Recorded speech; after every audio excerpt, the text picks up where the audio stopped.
Mga kapuso, kasama nga natin ngayon dito mga tauhan ng Penro ng Bataan, no? Provincial Environment and Natural Resources Office. At sa mga oras na to, no, makikita natin merong balde na merong tali at meron ding mga lalagyanan dito, mga bote. Ang gagawin dito mga kapuso ay lalagyan nila ng water sample na kukunin mula dito sa port na to ng Bataan. Ito, nakikita natin mga kapuso, no? Kumuha sila ng tubig at isasalin itong tubig na ito. So nilinis lang ng konti yung nalagyan nila at dahan-dahan ngayon nilataas itong kanilang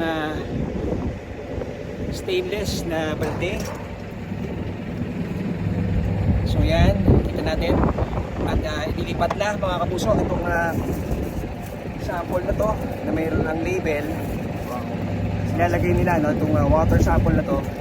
Ang kahalagahan nito mga kapuso ay para ma-check ng mabuti kung yun bang tubig dito sa bahagi ito ng Limay Bataan ay apektado na ng tinatawag na natin pinangampahang oil spill o nanatiling malinis pa rin ang tubig sa bahagi ito ng Limay Bataan.